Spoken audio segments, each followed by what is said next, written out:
Bandeirantes, apresentação Milton Cardoso.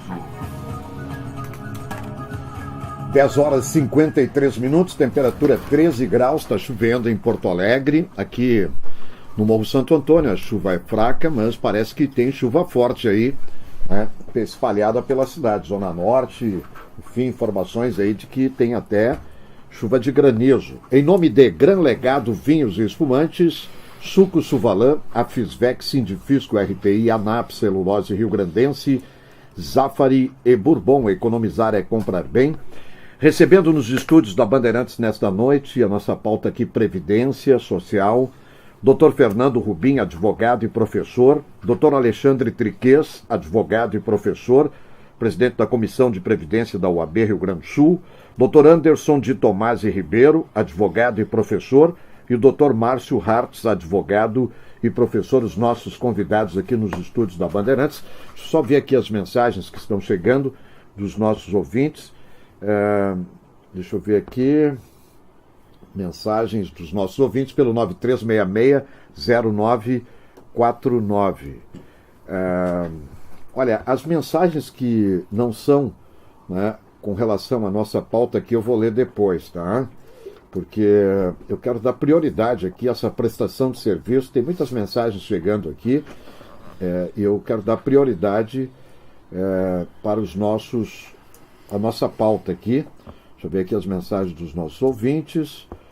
Da zona pessoal aqui, a nossa pauta é Previdência Social, né? Chuva de granizo no bairro Niterói, em Canoas. O Marcelo Portes está me informando aqui. Um abraço, Marcelo. Chovendo forte em Canoas. O Gedeon de Taquara também está me dizendo aqui, boa noite. Os relâmpagos não estão deixando ouvir o programa. Gedeon de Taquara, na cidade de Taquara, chovendo muito com relâmpagos também. Bom, daqui um pouquinho eu começo a ler as mensagens aqui dos nossos ouvintes pelo 93660949, como eu faço sempre no final do programa. Pode enviar a sua mensagem, enfim, com o Dr. Fernando Rubim, Dr. Alexandre Triquez, Dr. Anderson de Tomasi e Dr. Márcio Hartz. Voltando para a nossa pauta aqui da Previdência, Dr. Márcio Hartz. Tá. Milton, sexta-feira, dia 8 de julho, fomos meio que surpreendidos todos nós aí com mais uma mini reforma previdenciária por medida provisória 739, que acabou sendo reeditada aí já na segunda-feira. Foi republicada na segunda-feira ou na terça-feira? Acho que foi no dia 12 mesmo, foi ontem. E ela traz algumas providências bastante drásticas aí no que se refere principalmente aos benefícios por incapacidade, auxílio-doença, aposentadoria por invalidez. Milton, tu gosta muito dessa palavra e eu gosto muito de ouvir quando tu diz essa palavra. É muita disfarçatez, não é? E eu sei que tu usa muito isso nos teus editoriais, porque se criou um bônus. E foi a coisa que mais me chamou a atenção no benefício, nessa medida provisória, Triquez, Rubim e Tomasi, foi a criação de um bônus especial por perícia em benefício por incapacidade, que eu chamei num vídeo até que eu postei no Facebook, em nome do G4, de o bônus de cassação, né? Uma gratificação de cassação de aposentadoria. Porque para fazer o trabalho que deveria ser feito regularmente e ordinariamente pelo perito, ele vai receber um bônus de R$60 agora, para fazer perícia naqueles benefícios que estão há mais tempo em manutenção. É claro que a gente não desconhece a realidade de que há muita gente em benefício sem precisar estar em benefício. Isso também é verdade, não é? A gente sabe que existem as tentativas de fraude, a gente sabe que pessoas passam às vezes longos anos em benefício sem estarem com a incapacidade, mas não se dá um tiro de canhão para matar um passarinho. Tem que ter outras formas mais sutis. A mesma medida provisória, e os colegas vão debater isso amplamente, aqui os amigos vão debater amplamente, ela também traz uma alta programada, mas não é bem uma alta programada, é uma alta presumida. Ela não é uma alta programada. Não, eu chamo de alta mãe de Ná. 120 dias, se o benefício for pago por 120 dias, em regra, ele vai cessar. 120 dias. É muito rápido. É muito rápido. E tem até o casa justamente com essa mensagem que está chegando aqui. Boa noite, eu estou em auxílio-doença há alguns anos após ter sido avaliada por uma perita psiquiatra. Será que ficarei sem o benefício? Preciso dele para o tratamento. O que vou fazer, Carla? Vai lá, Alexandre. Bom, Carla, importante. Doutor Alexandre Triqueço. Na verdade, o que acontece? Todas as pessoas que estão recebendo auxílio-doença e aposentadoria por invalidez poderão ser chamadas para a revisão proposta pela medida provisória 739. Lógico, ela pressupõe, via de regra, aquelas pessoas que estão, no que se refere ao auxílio-doença, com o benefício sem a previsão da data de cessação desse benefício. Que deve ser o dela, né, Alexandre? Provavelmente deve ser o caso dela, da ouvinte. Por quê? Via de regra, quando o segurado ganha o seu benefício no Poder Judiciário, através de uma ação judicial, esse benefício é concedido sem data de cessação. Né? Fica, então, a alta programada não vai ser aplicada nesse caso. Então, o que acontece? O INSS é que tem que chamar para uma revisão. E essa revisão mediante perícia. Revisão mediante perícia. Então, são os dois casos. Os aposentados por invalidez, que são aqueles que não têm data de cessação porque estão num benefício via de regra permanente, e o auxílio-doença, aqueles segurados que estão com benefício sem data de cessação prevista. Pois não. Nesses casos, é fundamental todos os ouvintes que se enquadram nessa situação manterem o tratamento médico, né, terem um cuidado com a documentação médica, né, e manterem sempre, né, uma atenção especial às correspondências e notificações que podem receber do INSS na sua casa. Porque se o INSS convocar para essa revisão, é obrigado a comparecer, né, e comparecendo nessa revisão, o perito vai avaliar, então, se persiste ainda os fatores de doença que ensejaram a concessão do benefício lá atrás. O ouvinte está colocando aqui, boa noite, Milton. O problema é que vai ter uma caça às bruxas aos aposentados por invalidez. Os peritos vão ganhar R$600 por alta, os inválidos vão pagar o pato. Isso é justo? R$60. Silvio Fernandes, da cidade de Canoas. A informação é R$60, não é por alta, é por perícia, mas a gente entendeu o recado da medida provisória, né? É perícia extraordinária, vão abrir aos sábados para ter alta. É uma medida provisória, no mínimo, polêmica. Não é? Ela acaba criando, Milton, uma presunção, não é? Gerando uma presunção de que quem está em benefício deve prestar contas da sua incapacidade. Né? Então, quem está em benefício, muitas vezes, em benefício judicial, Milton. Essa é uma questão importante. Não há feito uma diferenciação entre quem está em benefício por incapacidade na via administrativa e da via judicial, o que me parece que deveria ser feita. Porque nós temos aqui... Pelo contrário, a MP iguala. Exatamente. Não, eu entendo que deveria ser feita essa diferenciação. Sim. Porque quem tem uma... Ela diz o que o judiciário tem que fazer. Exatamente. Definir uma decisão. Interfere no Poder Judiciário dizendo o que o Judiciário tem que fazer. E no meu aspecto, avançando no que o Márcio colocou, o detalhe mais grave da medida provisória é essa fixação do prazo de 120 dias de benefício, caso não haja uma estipulação pelo Poder Judiciário do momento futuro de alta do benefício. Então, o segurado ele tem uma previsão de benefício de 120 dias, independentemente da incapacidade dele. Exato. Não é? Então nós estamos falando aqui de acidente típico, nós estamos falando aqui de doenças psiquiátricas, como foi mencionado por uma das ouvintes, que são situações absolutamente diversas e colocadas na mesma situação, como se não houvesse nenhum tipo de diferenciação entre incapacidades dos segurados da Previdência Social. Isso é muito grave. Sim. Uma hérnia de disco vai ser igual uma cardiopatia grave. É verdade. 120 dias para todo mundo. Exato. E aí, por que eu brinquei ali que é a MP da mãe de Ná? Porque agora tem que fazer uma previsão da data de cessação do benefício. Quer dizer, é difícil, por mais experiente que o médico seja, ele vai ter que dizer o seguinte: olha, no teu caso, eu acho que são 6 meses de benefício. Agora, no do Márcio, é 8 meses. Mas será que o teu caso, vamos pensar no Dr. Milton, lá em Quaraí, ele vai ter o mesmo pensamento do Alexandre em Santa Maria?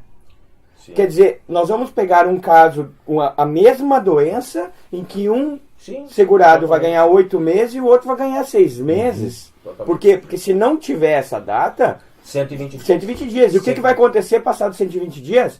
Cessa o benefício. Ele vai ter que entrar em contato com o INSS 15 dias antes e pedir a prorrogação. Interessante disso é o seguinte, que, Milton, acontece muito o seguinte, as pessoas têm o benefício negado no INSS e elas vão para o Poder Judiciário. E muitas vezes o juiz, diante do quadro fático e com os documentos que o segurado apresenta, ele concede uma medida vulgarmente conhecida como uma liminar, tá? Que a gente chamava de tutela antecipada, e o nosso processualista aqui vai dizer que é uma tutela de urgência, enfim, hoje, né, com o novo CPC, que está aqui o livro do Rubim para nos ensinar isso, mas ele dá uma medida em caráter precário, em caráter liminar, que às vezes perdura por 1 ano, 1 ano e meio, por 2 anos, até a sentença final do processo.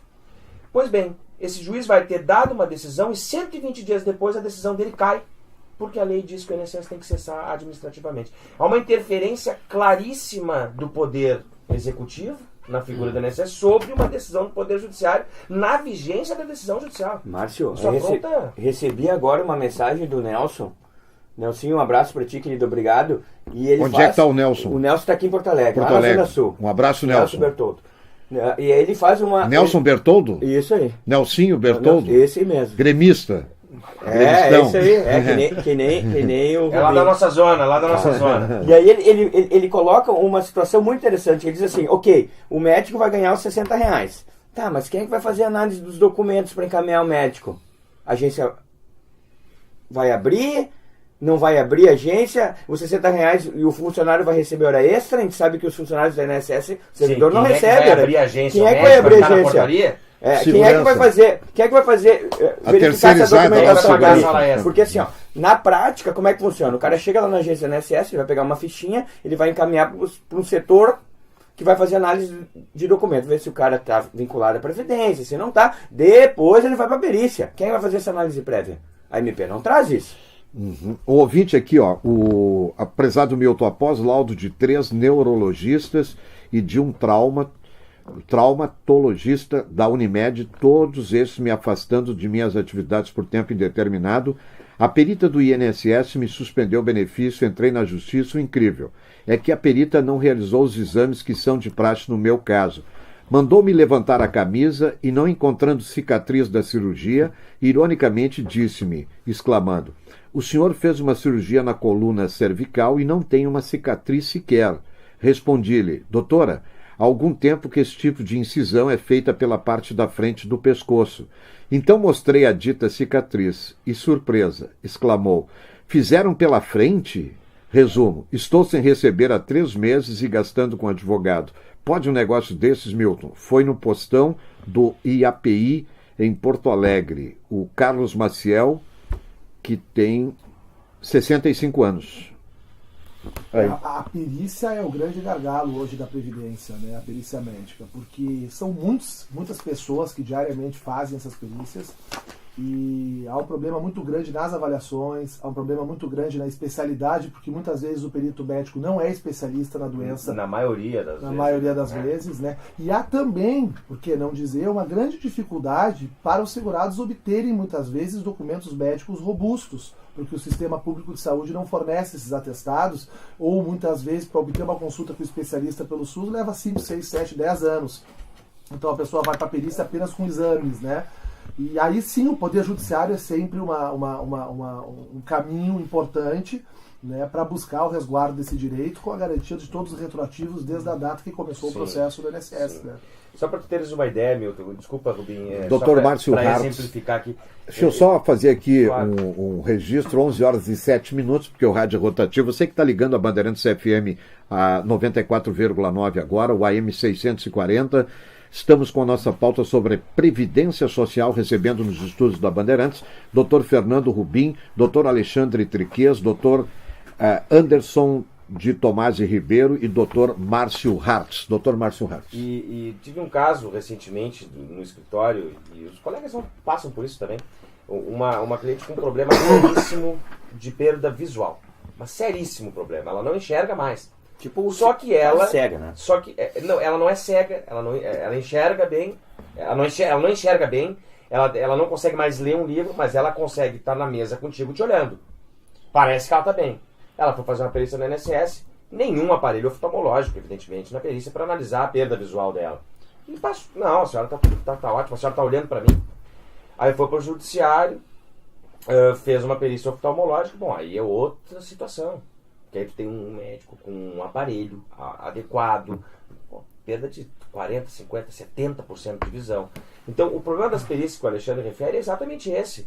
Não tem um especialista. O problema cardiológico é analisado por um pediatra. O problema cardiológico é analisado por um ortopedista. O problema oftalmológico é analisado por um cardiologista. Não tem nenhuma relação. Deixa eu colocar uma preocupação aqui, Milton, que é uma preocupação de muitos clientes. Hoje é a minha quarta-feira de manhã, meu dia de atendimento. E eu quero dizer, doutor Rubim, que o espaço está aberto aqui para o INSS. Inclusive, faço questão de convidar alguém do INSS que venha para o debate com os nossos convidados aqui. É só marcar o dia e a hora que a gente está com o contraponto aqui para que o INSS, ou o chefe dos peritos, médico, chefe da perícia, enfim, o espaço está aberto. Doutor Rubim. E uma das preocupações que são reveladas é que muitas doenças elas não são fáceis de se fazer as perícias. Não é? Tem doenças ocupacionais, principalmente casos de Lehrer-Dort, lesões por esforços repetitivos, os casos psiquiátricos que já foram narrados, são casos de difícil exame e que demandam um alto tempo de exame do próprio perito, pelo perito do segurado.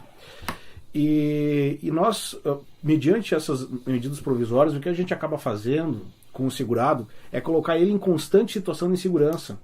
Porque não basta mais ele agora ganhar um processo judicial para mantê-lo em benefício. Ele vai ter que se sujeitar a nova perícia. Não é? Não que o fato de se sujeitar a nova perícia ele não seja legal. Não é? A questão é que se coloca realmente uma presunção de que a todo momento aquele segurado, em lapso de tempo muito pequeno, como 120 dias, ele precisa ficar provando, não é, a sua incapacidade em diversas instâncias diferentes, como o Poder Judiciário e na via administrativa. E uma preocupação ainda maior, Milton, que eu trago da nossa vida, não só acadêmica, mas da nossa vida profissional, é que a qualidade da perícia judicial ela está muito baixa. Porque a gente está falando que o perito do INSS faz uma má avaliação, o segurado judicializa e ele vai passar por uma perícia judicial. No Poder Judiciário Federal, na maioria das vezes, a não ser quando for acidente de trabalho, que as demandas correm na Justiça Estadual. E a qualidade da perícia judicial é tão baixa por uma regra, não é? A mesa pode discordar se for entendimento. Tem razão. Há um nível da perícia judicial e que quem opera no direito vem fazendo essa denúncia. Na minha própria obra do novo CPC também denuncio novamente a questão da qualidade da perícia judicial no Brasil. Então o segurado ele fica sem saber para onde correr. Pois é, e aí onde é que está o representante do segurado, que é o senador, o deputado, enfim, né? Difícil, onde é que estão? Onde é que eles estão, né? O Alexandre referiu anteriormente, até no intervalo a gente estava conversando, eu brinquei, os guris estavam dizendo, tu não vai trazer estatística hoje. Pois eu ia lhe perguntar justamente sobre... Eu trago estatística sempre, né? Eu gosto de olhar os números. A nível nacional ou estadual? Nacional. O Alexandre, quando ele refere que o grande gargalo da Previdência Social hoje é o auxílio-doença, porque ele sabe dos números, né? E aqui eu trago para vocês. Eu não encontrei os de 2016, tá? O de outubro de 2015, e seguiu mais ou menos essa média ano passado, que eu fui acompanhando mês a mês, 44% dos benefícios hoje concedidos são de auxílio-doença. É muita coisa. Uhum. O que é isso? É uma população doente, tia. O brasileiro é uma população doente, porque de todo o que representa isso de número de pessoas? Mais ou menos. Aí tu me pegou. Eu não tenho aqui. Porque essa é do mês, tá? De 2015. De outubro de 2015, tá? 44% era de auxílio doença. 12% de aposentabilidade, 12% de salário maternidade, e daí 8% começam as aposentadorias. Quer dizer, o distanciamento é muito grande. Mas o que me deixa... e é o que nos move, né? A dúvida. A dúvida é o seguinte: 48% desses 44% foi Judicial. Não, foi indeferidas. Então, de cada 10 pessoas que vão na Previdência, quase 5 Sim. saem para casa com a carta de indeferimento. O médico está dizendo que está apto. E aí, uma conversa com um advogado há um tempo atrás, com os números, até estava conversando com o Guilherme Portanova umas 3 semanas atrás, ele me disse o seguinte: Anderson, os números do TRF, é que 60% das ações são procedentes. 60%. 60%, então a margem de erro está muito grande.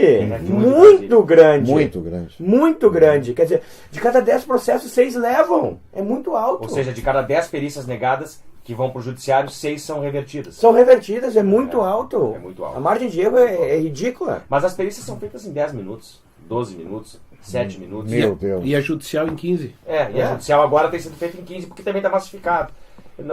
Olha, é complicado, solucionar esse problema. O Milton perguntou quanto é que representaria, né, para o Tomás esse número, esse percentual. Independente de termos ou não o número, uma coisa interessante de referir, né, já que o debate está muito bacana mesmo. De fato, são muitas pessoas, né? A Previdência Social hoje no Brasil, ela cumpre um papel social, como política social, muito forte, né? E aí é interessante porque que o nosso discurso com relação à reforma é esse discurso que tenta ser técnico, mas por outro lado vê a questão do segurado com muita força, porque o advogado é a porta de entrada desse segurado. Esse segurado procura o nosso escritório e a gente consegue enxergar qual é a realidade, né, social do país. A necessidade da pessoa, a pessoa que vem doente, a pessoa que vem na cadeira de rodas, a pessoa que vem sem dinheiro, vem em situação de pobreza, vem com doença estigmatizante, né? Todo o sistema começa no escritório do advogado. E a gente começa a concluir que o papel da Previdência Social enquanto vetor para garantia de dignidade humana, talvez aí para 2/3 da população brasileira, se não mais, né? Se não mais, é muito grande, né? Então toda vez que ocorrem essas mudanças, né, ou esses números, como o Tomás demonstrou, a gente fica assustado porque a gente vê bem o que representa lá na ponta, naquela família que está sem condições de comprar um remédio, né? Eu não sei quem comentou há pouco, porque é tanta informação que alguém comentou, até anotei aqui, desconectados da realidade. Eu acho que foi tu, Alexandre. Alguém falou que Congresso Nacional.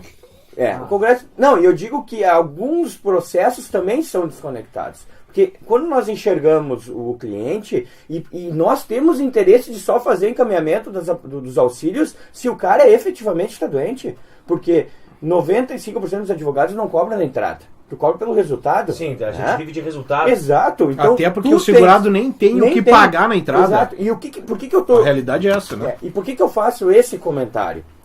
Porque a realidade, a gente consegue nos aproximar da realidade quando em algumas cidades, como por exemplo Bento Gonçalves, existe a perícia integrada. O que é a perícia integrada, Milton? O cara vai lá, ele é recebido pelo médico, o médico faz a perícia, terminou a perícia, vai para uma sala de audiência. Os quesitos são respondidos na sala de audiência e o juiz tem condição de verificar se efetivamente esse cara está doente ou não. Talvez pela aparência física dele, se o cara entra mancando ou não entra mancando. Quer dizer, tentar aproximar o judiciário da realidade é importante. E não acontece isso, porque... trazer o juiz para um plano terreno. Exato, né? exato. Um plano terreno. O processo para um plano terreno. Vive no mesmo mundo que nós. Vamos em busca da verdade uma real. Uma coisa que, Milton, os colegas sabem, e tu sabes, eu fui procurador federal por 9 anos. 9 anos. E durante 4 anos a minha procuradoria funcionou dentro da agência do INSS, porque era assim antigamente, agora não é mais. Alguns lugares ainda é assim, interior afora. Nunca, em nenhum momento, um juiz visitou a agência do INSS. Mas em nenhum momento o juiz se preocupou em ir na agência do INSS para ver como é que era, até o aspecto físico da agência. Então, realmente, é totalmente desconectado da realidade. Não só o legislativo, muitas vezes, o executivo talvez seja o mais próximo da realidade, porque é quem tem a chave do cofre, e é quem sabe, é quem sente a dor, né, de pagar. Porque realmente, querendo ou não, é um orçamento, é um PIB, né? O INSS é um PIB. É verdade. É um PIB. É um PIB olha, poucos países no mundo têm o PIB do INSS. Tem o orçamento que o INSS representa no Brasil. Então, quem tem a chave do cofre sente essa dor. Talvez o executivo esteja mais próximo, mas o legislativo, seguramente, tirando algumas figuras que defendem essa bandeira, e o judiciário estão muito distantes dessa realidade. O judiciário só enxerga o papel, e agora nem é o papel, é o computador, com o que está escrito ali, o que está representado no processo. Então está bem difícil mesmo de trabalhar isso. Doutor Rubim. Nessa semana nós tivemos algumas bancas de trabalho de conclusão e eu orientei vários trabalhos sobre Previdência Social, e a maioria dos trabalhos examinando princípios constitucionais, a DRU, reabilitação profissional, direitos dos segurados, complementação de aposentadoria, revisão de benefícios.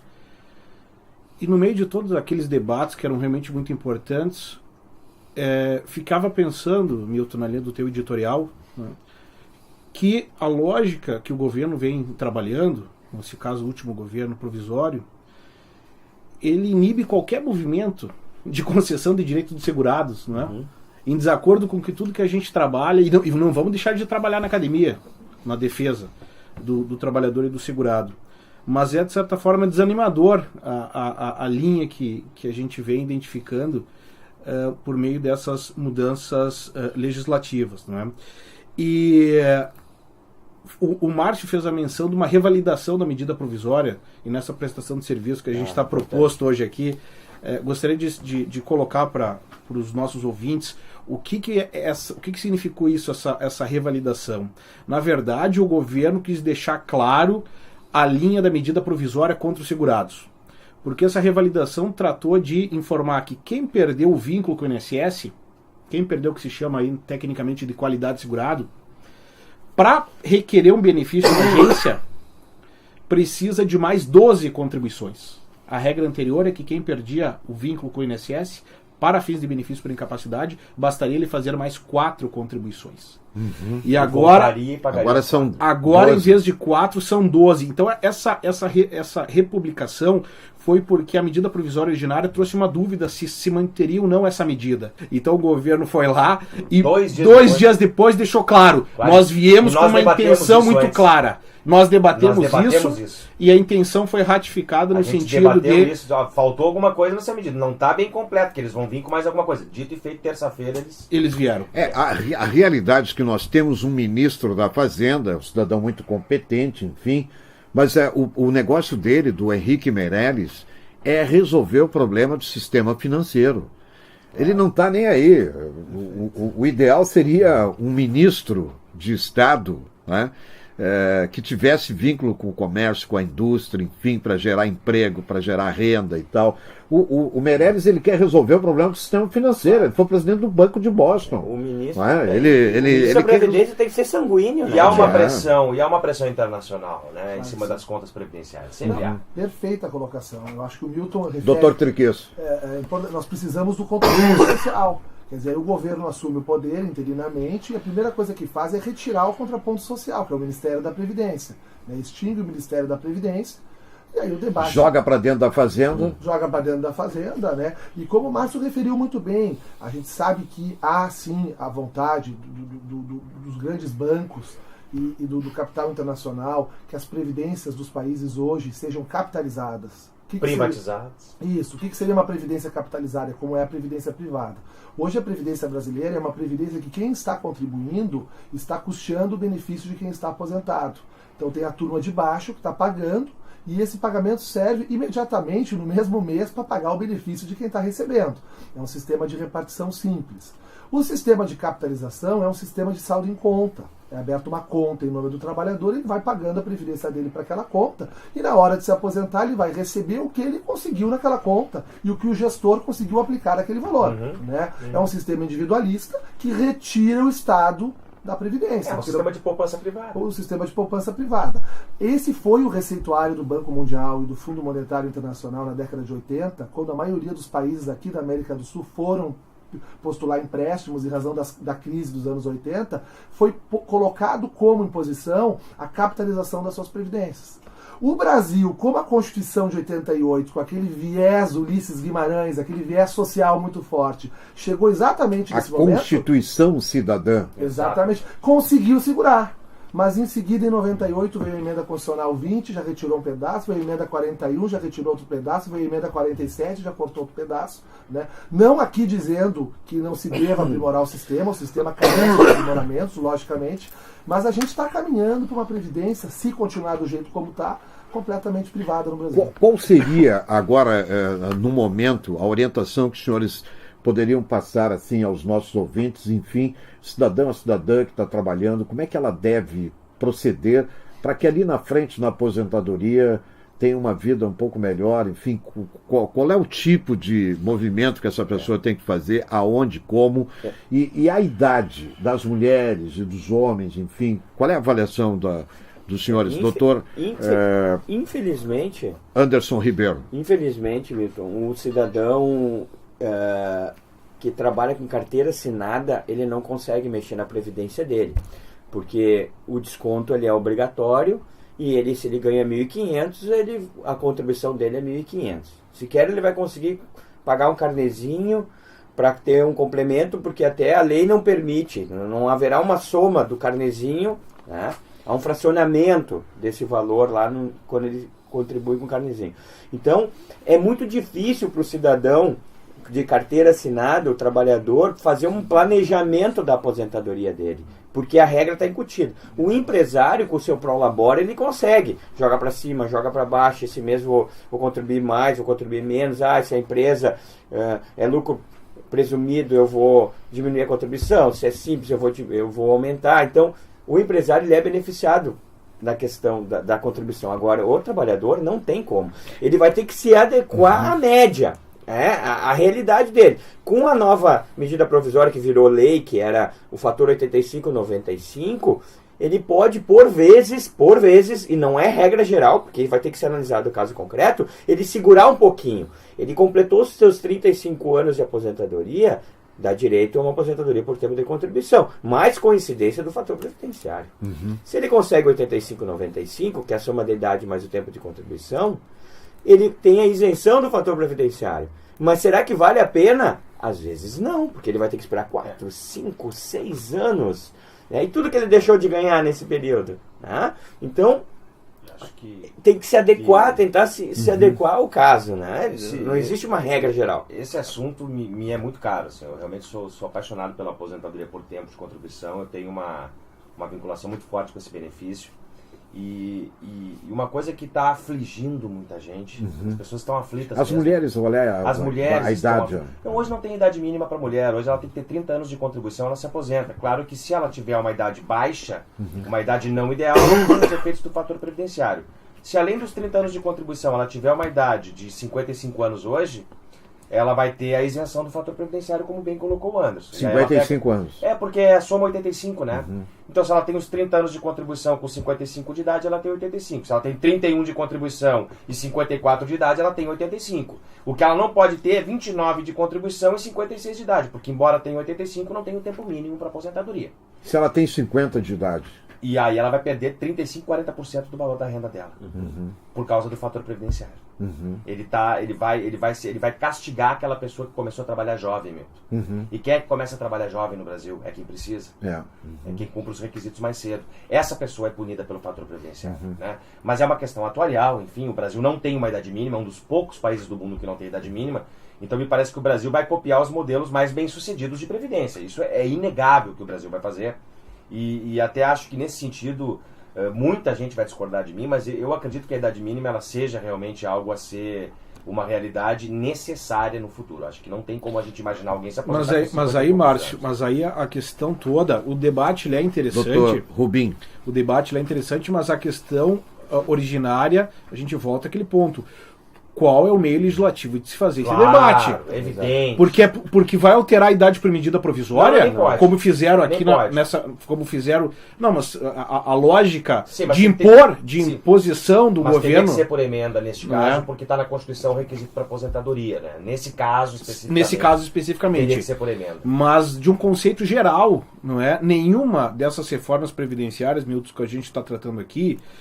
E a gente e outras reformas que foram já mencionadas por medida provisória, pensão por morte, seguro-desemprego, né? E agora o auxílio doença e aposentadoria por invalidez teria que ter toda uma tramitação legislativa, Sim, um debate sério, comprometido para fazer essa reforma de previdência a longo prazo. Eu estou recebendo aqui muitas e muitas mensagens, olha, e o tempo corre, né? 11 horas e 27 minutos, fazer mais um intervalo para a última meia hora do nosso debate e vou até ver se como é que está a agenda dos senhores na próxima quarta-feira, se for possível, a gente retomar aqui, porque olha, tem tantas coisas que envolvem a Previdência, porque são vários e vários programas para que possamos, né, fazer uma prestação de serviço, enfim. Eu vou deixar uma pergunta para que os senhores possam responder, avaliar depois do intervalo. Se eu tiver mais uma vez aqui, humildemente, eu reconheço que não é uma matéria que eu domino. Se estiver falando alguma bobagem, me corrijam. Mas, por exemplo, eu dei aqui de manchete agora que o Senado da República hoje aprovou aí a liberação para o consignado do FGTS, né? Eu pergunto, é justo que o governo fique administrando o fundo de garantia de tempo de serviço do trabalhador? Não seria o trabalhador que deveria dizer, não, eu quero que o meu dinheiro seja aplicado nisso, naquilo e tal, ou ter a liberdade de fazer o movimento com o FGTS, que é dele, porque a remuneração que o governo dá do FGTS para o trabalhador, olha, é um verdadeiro absurdo, é uma vergonha, Depois do intervalo, 11h28, doutor Fernando Rubim, advogado e professor, doutor Alexandre Triques, advogado e professor, doutor Anderson de Tomás e Ribeiro, advogado e professor, e doutor Márcio Hartz, advogado e professor, e foi procurador do INSS, procurador federal do INSS. 11h29, 13 graus a temperatura, chovendo aqui em Porto Alegre, está valendo a companhia, voltamos em seguida com muitas mensagens aqui, 93660949, Whats Torpedo, tem alguma dúvida? Previdência Social, tá aqui, ó, 4 especialistas, hein? Dr. Fernando Rubim, Dr. Alexandre Triques, Dr. Anderson de Tomás Ribeiro, Dr. Márcio Hartz, todos eles sócios do G4 Atualização Previdenciário, o site do... Até porque se quiserem consultar o site, enfim. A gente está utilizando hoje nos cursos que a gente está vendendo online, AD, a gente está utilizando voxlexcursos.com.br. Repete. Voxlex, voxlex.com.br ou voxlexcursos.com.br. Aí vocês nos encontram ou na nossa fanpage no Facebook, né, que o G4 Atualização Previdenciária está lá. Muito bom. Prestação de serviço ou Previdência Social, 11 horas e 30 minutos, temperatura 13 graus, chove, vai cair a temperatura, ou inverno, vai embora inverno, vem o sol, né? Aquele sol gostoso, enfim, pelo amor de Deus, nós aqui, o cara que mora aqui em Porto Alegre, ele está preparado para morar em qualquer lugar do mundo, né? Milton, passei a ter nojo do inverno depois que eu tive filho. Eu sempre digo o seguinte, sabe, o sujeito que mora no Rio de Janeiro, mora no Nordeste, né, no litoral, enfim, ele está morando no céu. Quando ele morrer, ele vai para o inferno. E nós que moramos no inferno, porque o tempo aqui está 30 graus, daqui a pouquinho 5, enfim, a gente vai para o céu. Voltamos em seguida, tá valendo a companhia. Que bobagem, hein?